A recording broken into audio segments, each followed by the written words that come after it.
Өнөөдөр манай улсад ашиглагдаж байгаа ажлын эталон хууч ирсэн мөн түнчлэн уртын болон үндэсний иж бүрэн эталоны тогтолцоо дуталтай байгаагаас урт үндэсний хэмжлийн нэгж дамжуулалтыг үнэн зөв гүйцэтгэж чадахгүйд хүрч байгаа юм а. Тэгвэл өнөөдөр энэ асуудлыг Чех улсын засгийн газрын буталтгүй тусламжаар шийдлээ.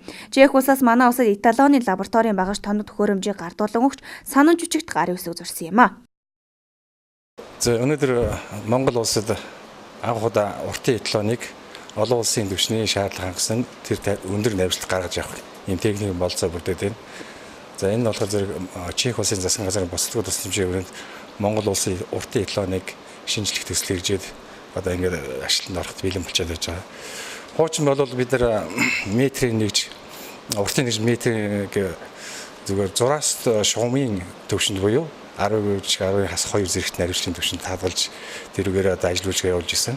Одоо энийг ирж байгаа энэ эталон болохоор зэрэг найруулсан даруй 4 зэрэг дээш өсөд 10-10 хас 9 зэрэгт найруулалтай метр найруулалтай болж байгаа. Тэгэхээр зэрэг үнэхээр одоо өнөөдөр бид нар чинь нано технологи гэж ярьж байна тийм үйлдвэрлэлийн орчин үеийн одоо салбарыг өргөн хөгжиж байгаа. Энэ үед бол хуучны бидний хэрэглэсэн эталон бол үнэхээр шаардлага хангахгүйсэн.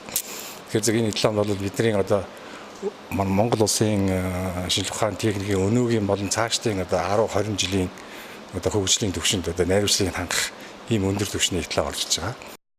Манай улс нэгж метрийн эталоныг бий болгосноор хэмжлийн наривчлал олон улсын наривчлалын шаардлагатай түвшинд хүрч өндөр наривчлал бүхий урт үндэсний хэмжих хэрэгслүүдийн шалгалт тохируулга баталгаажуулалтын ажил нь чанартай, найдвартай түвшинд хийгдэх юм а. Ингэснээр Монгол улсад хэрэглэж буй урт болон үндэсний хэмжих хэрэгслийн нэгдмэл байдлыг хангах төдийгүй олон улсын худалдаанд Монгол улсад хийсэн хэмжлийн үр дүн хүлээн зөвшөөрүүлэх нөхцөл бүрдэх юм а. This project has been started 2009 when энэ төслийн үйл ажиллагаа бол анх 2009 оноос эхэлсэн гэж үзэж болох юм. Тэгэхээр яг 2009 оноос эхлээд бол Чех Монголын засгийн газар хоорондын комисс байгуулагдаад тэр талаар бол яриа хэлцээ хийгдэж эхэлсэн. Энэ үеэс бол анхын төслийг Монголын талаас санал болгож тавьсны дагуу бид нар холбогдох судалгаа үнэлгээ юмнуудыг элчин сайдын яамаараа дамжуулж хийгээд 2011 оны 6 сараас бол яг бодтойгоор төслөө хэрэгжүүлж эхэлсэн байгаа.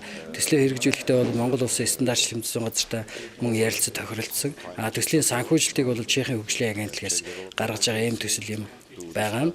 Төслийн хүрээнд бол нэлээд ажлуудыг хийгдэхээр төлөвлөсөн байгаа. Энэний бол эхний ээлжийн тоног төхөөрөмжүүд өнөөдөр Улаанбаатарт хүргэж ирээд одоо төсөл хэрэгжүүлж байгаа талдаа хүлээлгэж өгж байгаа одоо их баяртай байна.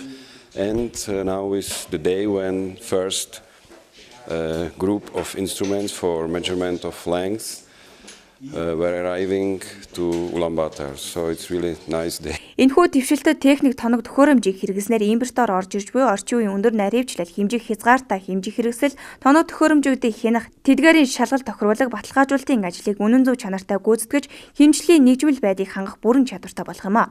Уртын нэгж метрийн эталон буюу өөрөөр хэлбэл лазер төхөөрөмжийг уулуурхай, ашигт малбал олборлолт, зам гүр барилгын ажил, төмөр зам гэх мэт олон аж ахуйн салбаруудад ашиглах бүрэн боломжтой юм а.